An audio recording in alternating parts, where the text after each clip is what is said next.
Hi friends, welcome to MAL news. ఈ వీడియోలో ఇప్పుడే మరొక లేటెస్ట్ అప్డేట్‌తో మేము ముందుకొచ్చాను. సో, దానికి సంబంధించిన పూర్తి వివరాలు మీకు ఎక్స్‌ప్లెయిన్ చేస్తాను. ఇక టాపిక్‌లోకి వెళ్ళిపోదాం మనం. రాష్ట్రంలో సొంత జాగాలు ఉన్నవారికి ఇల్లు పథకం అయితే కదలికైతే వచ్చిందనమాట. త్వరలో రాష్ట్ర వ్యాప్తంగా ఏకకాలంలో ప్రారంభించాలని ప్రభుత్వ నిర్ణయము. వారంలో విధి విధానాలు, ప్రారంభ తేదీని ఖరారు చేయనున్న సీఎం. సొంత స్థలాలున్న వారు డబుల్ బెడ్రూమ్ ఇల్లు నిర్మించుకునే పథకాన్ని త్వరలో భారీ ఎత్తున రాష్ట్ర వ్యాప్తంగా ఏకకాలంలో ప్రారంభించాలని ప్రభుత్వం నిర్ణయించింది.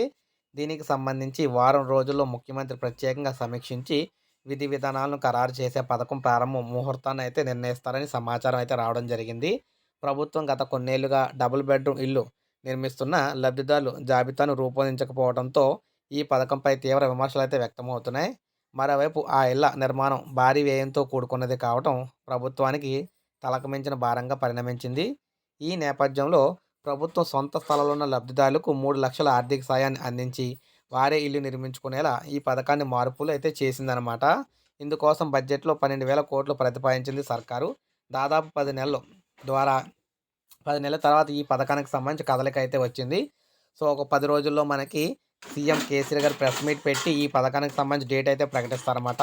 ప్రకటించిన వెంటనే మరొక వీడియోలో మీకు క్లియర్‌గా తెలియజేస్తాను. ఒక లైక్ చేయండి. సబ్స్క్రైబ్ చేసుకోకపోతే మన ఛానెల్ సబ్స్క్రైబ్ చేసుకొని ఫాలో అవుతానండి.